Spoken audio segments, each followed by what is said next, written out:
کہ اسے اکیلا نہیں چھوڑے گا، تو اپنی بات ثابت کر رہا تھا۔ کائنات کا غالباً پہلا اور سب سے مؤثر رابطے کا ذریعہ ہوتا ہے چھونا۔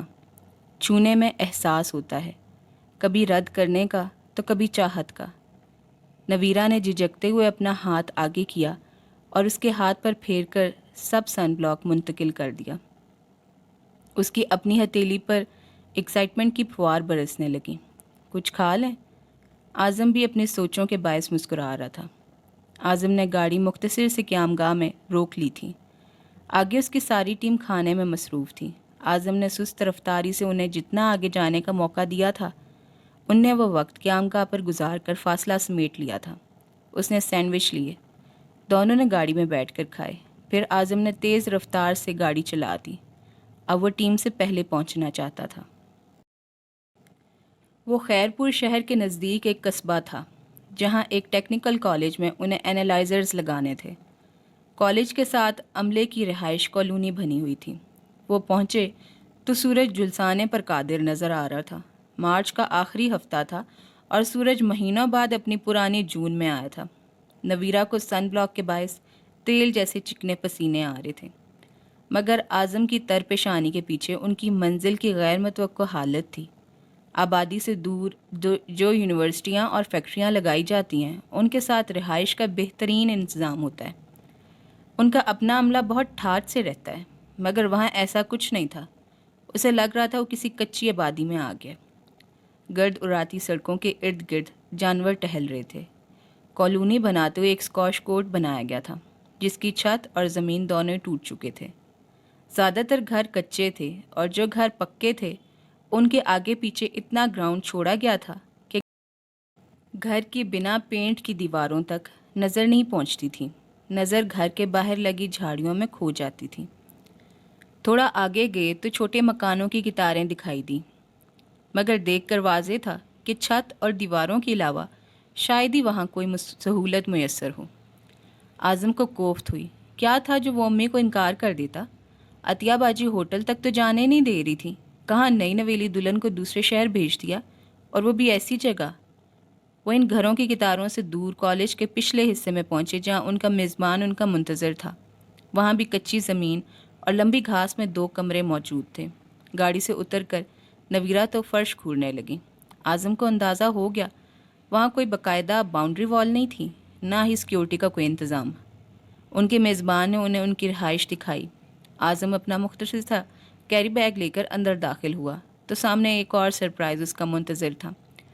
کمرے میں بیڈ کی جگہ 4 پائیاں تھیں۔ نویرا نے ایک سفید دروازے کو دھکیلا۔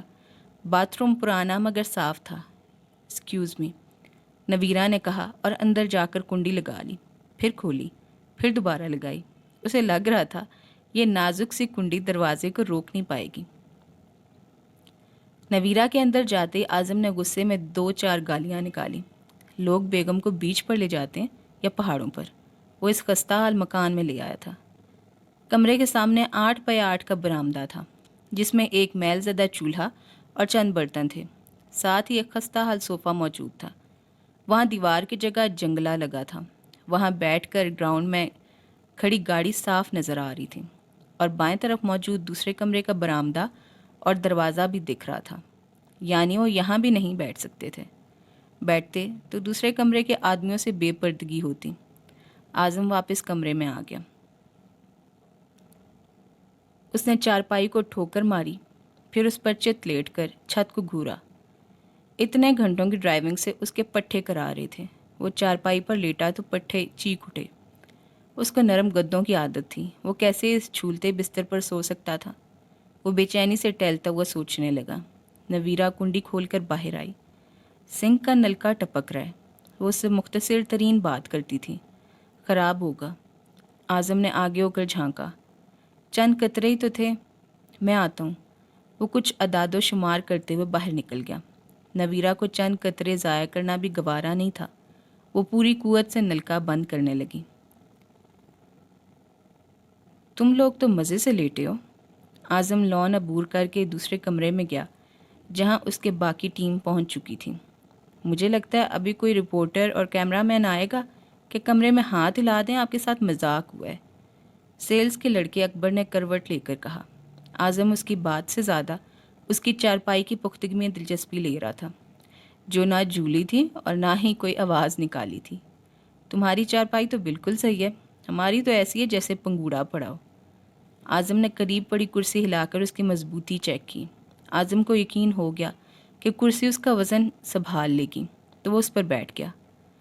ہماری بھی ڈھیلی ڈھالی تھی، وہ تو ہمارے ڈرائیور نور محمد نے کس دی ہے، تب کسی لائق ہوئی ہے، اکبر نے بتایا۔ میں تو اتنے دن یہاں نہیں رہ سکتا، میں انچارج سے معاملے طے کر لیتا ہوں، پھر کھانے کے بعد واپس نکل جاؤں گا، باقی سب تم لوگ سنبھال لینا۔ وہ سنجیدگی سے انہیں تمام ہدایات دینے لگا۔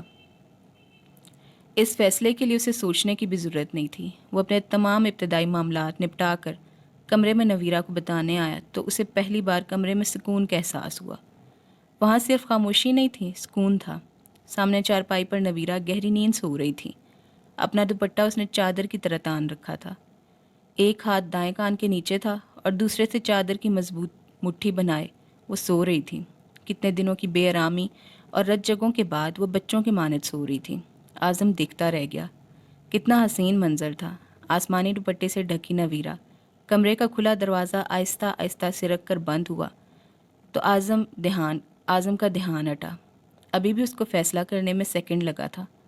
وہ اسے واپس لے جا کر اسے بے فکری کی نیند نہیں چھیننا چاہتا تھا۔ ایک موٹی مادہ مچھر اس کی جلد پر آ بیٹھی۔ وہ اپنے تھوک کے ساتھ اس کی جلد کو سن کر کے اس کا خون چوسنے میں مصروف تھی۔ جب وہ اپنا کام تقریباً کر چکی تھی تب نویرہ کو کھجلی ہوئی۔ اپنا ہاتھ پنڈلی تک لے جاتے ہوئے اس کی نیند ٹوٹی تھی۔ پلکوں کی جھالر کھلتے ہی اسے احساس ہو گیا تھا کہ وہ ایک اجنبی جگہ پر ہے۔ سورج کی تپش ختم ہو چکی تھی مگر روشنی باقی تھی۔ اسی روشنی میں اس نے ساتھ والی چارپائی پر نیم دراز اعظم کو دیکھا۔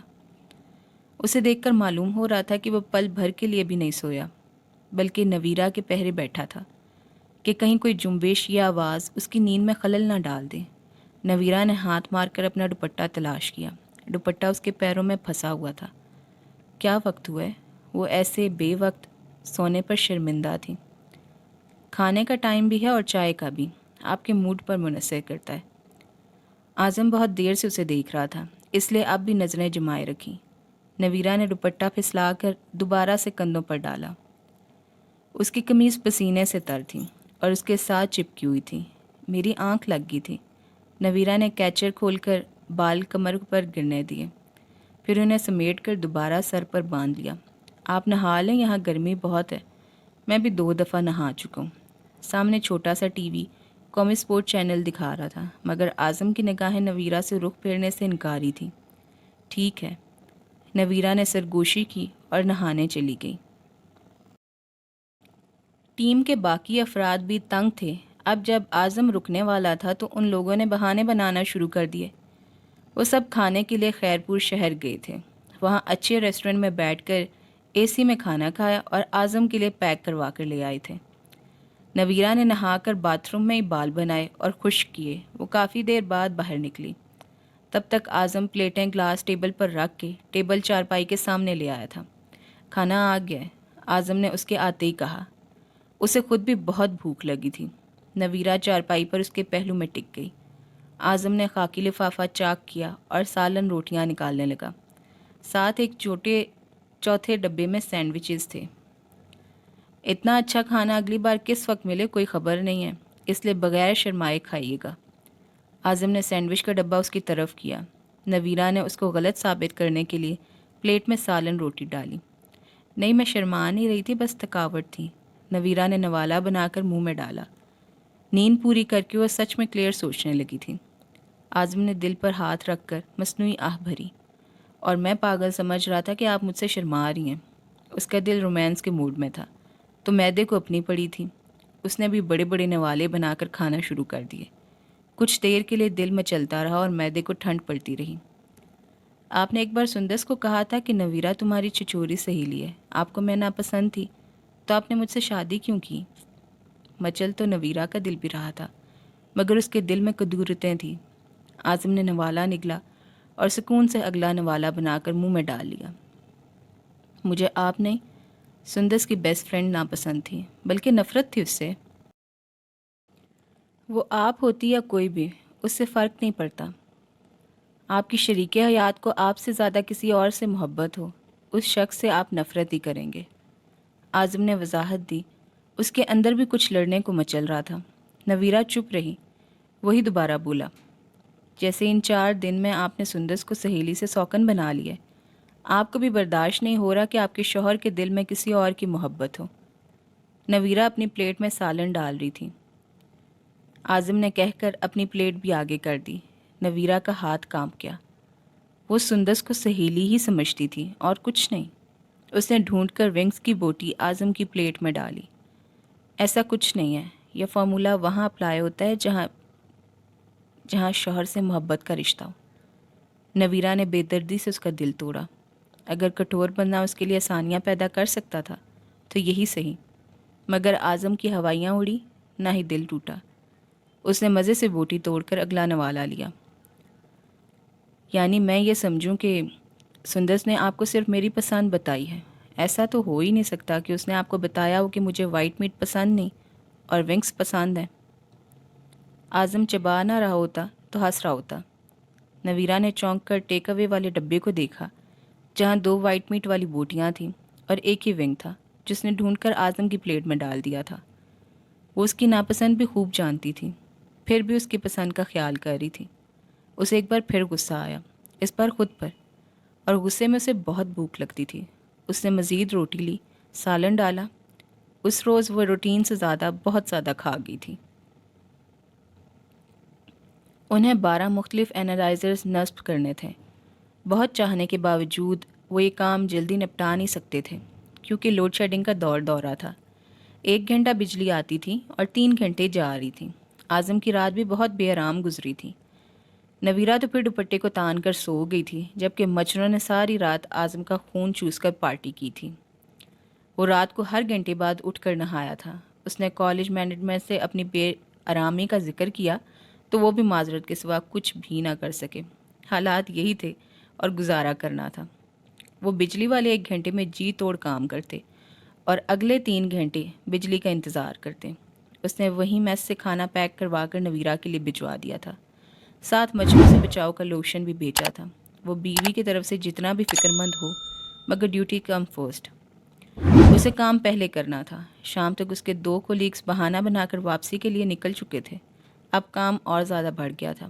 وہ دن ڈھلنے کے بعد بھی کام میں لگے رہے اور رات تک لگے رہے۔ اس کے کام کا کوئی شارٹ کٹ نہیں تھا۔ اس کے ساتھ ہی یہ قسط مکمل ہوئی۔ ملتے ہیں اگلی ایپیسوڈ میں۔ اپنا خیال رکھیے گا۔ اللہ حافظ۔